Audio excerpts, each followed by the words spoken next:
Okay, so I'm gonna explain the whole thing with family sharing and stuff like that. When it comes to this family sharing policy, what it is essentially that the whole outcry about it all started. If I actually show you the tweet that started it all, I'm just gonna duplicate this. So my brother and we found out on the day like when all of this happened, and my brother made this tweet, okay? And obviously this is spreading the word and stuff, and it got a little big, okay? There was quite a bit that was said about it. I mean, family sharing in general, the whole way it works is essentially that you can share your library to another person. You put them in this list of like who you enable your family sharing with, and by doing that you can share games and stuff like that, and previously you could share DLCs and stuff. A guest will have access to the lender's DLC, but only if the guest doesn't also own the base game. Guests may not purchase DLC for a base game they don't own. Any player may purchase, trade, earn, or otherwise acquire in-game content while playing a game, but in-game items cannot be shared between accounts. These items remain the property of the account that purchased or acquired them, whether borrowing or lending the base game. So essentially that sounds fine in context. Like on its own, it sounds perfectly fine. It's like, yeah, obviously. But with DBD, for ages, until literally like last like 2 days, it's never been an issue. It's been fine. We've been able to share DLCs. Steam kind of silently did something. They've never changed this policy. This policy has never changed. So when I've been saying on social media that they changed the policy, that's technically incorrect. But what is correct is that they've done something quietly, because DBD came out with this statement.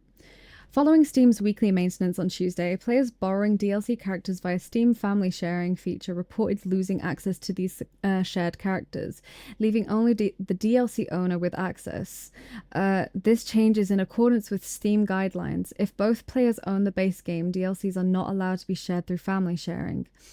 If you have purchased additional cosmetics for for a DLC character which you no longer have access to through the in-game store, please be assured that those cosmetic items are still associated with your account and will be waiting in your inventory if you decide to unlock the character. In terms of like this part, I get why they have made a statement stating this, being like your cosmetics are still going to be there waiting for you, but the thing is, it's a bit bigger than that. Like again, the Stranger Things whole fiasco, okay? With the Stranger Things DLC in specific, it's not so easy to just be like, oh yeah, just if you buy them again, you'll get the cosmetics back. No, no, no. If you've lost Stranger Things, you have lost Stranger Things. It's not something you can buy back. Unless you are fucking like rich as fuck, you cannot buy that back. A lot of people aren't mad necessarily at the fact that this happened. They're more so mad that it was done quietly. I guess there is no sort of going back on this. It's not a bug. It's a fix. It's a patch.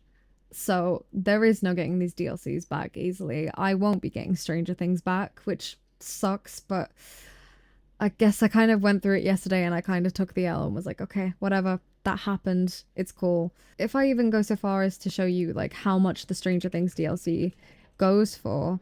So just on CD keys, this is like one of the listings for it.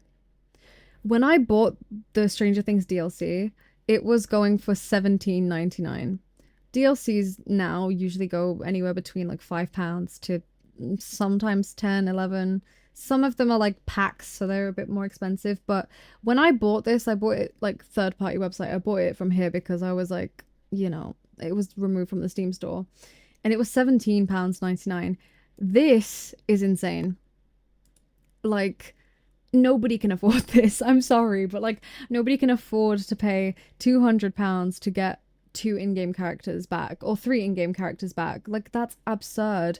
And there are cosmetics for these characters that people have bought and they are now not going to get them back. I am quite upset that I won't get, you know, my Nancy and Steve and Demogorgon back, but at least on the bright side, I didn't play them all that much, so I'm not losing a huge amount of progress.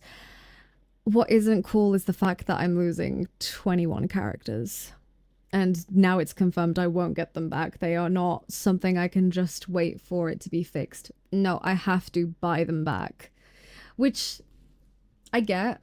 And again with the Steam thing, like I get Steam's perspective on this, but again, I just don't understand if you own the base game and the other person sharing their library owns the base game, that you both now only one of you get the DLC. Like, it's under the name family sharing, and if you're an actual family, a lot of you are living under the same income or two strands of income.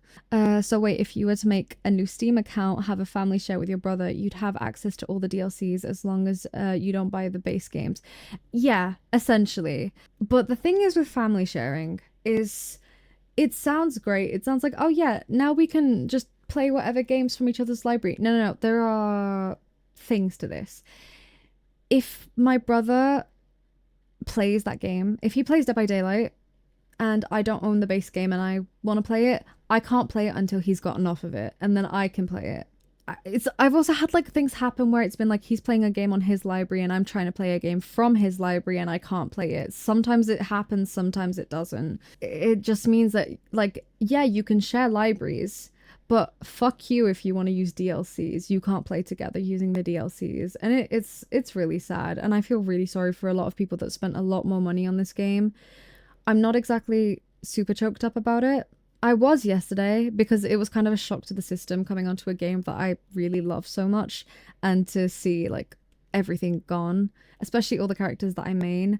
At the end of the day, a lot of the characters we did have, I did end up gifting to my brother through Steam. I gifted it to his Steam account, so I can't exactly be upset about it. It is what it is. It sucks, but what can you do? At this point, all we gotta do is just grind. We just gotta grind to get them back. It is really sad. I'm gonna quickly change back to DVD because we don't exactly need to see the tweets anymore, but it is really sad, and I don't think that they'll go back on their word. At the end of the day, Steam is a big corporation, and you know what corporations are pretty much known for. But it's good to hear confirmation, at least, and to hear them speak out. I'm glad that we were able to make so much noise. How much grind would it be to get everything back? So it's not necessarily in-game grind. So I will show you something, okay? If I wanted to get licensed characters back, so that would be Nicolas Cage, that would be Ada and Rebecca, that would be Jill, Leon, Cheryl, that would also be, I think, Ash also, because he's from Evil Dead.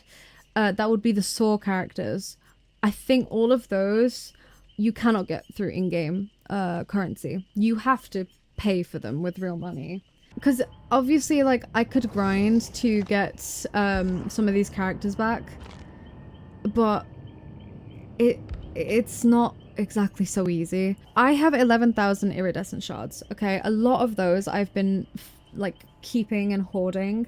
It's 9,000 iridescent shards for one character.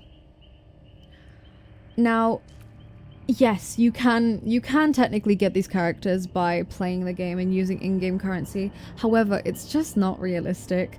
Every time you level up, you get 300 iridescence, and it's just a lot of time. Jesus, I checked all the DLC available on Steam rounds up to about 290 euros. Yeah. I know it sounds really stupid when you say like, oh, like I bought a DLC, because a lot of people think it's a cosmetic or like a gun skin or something.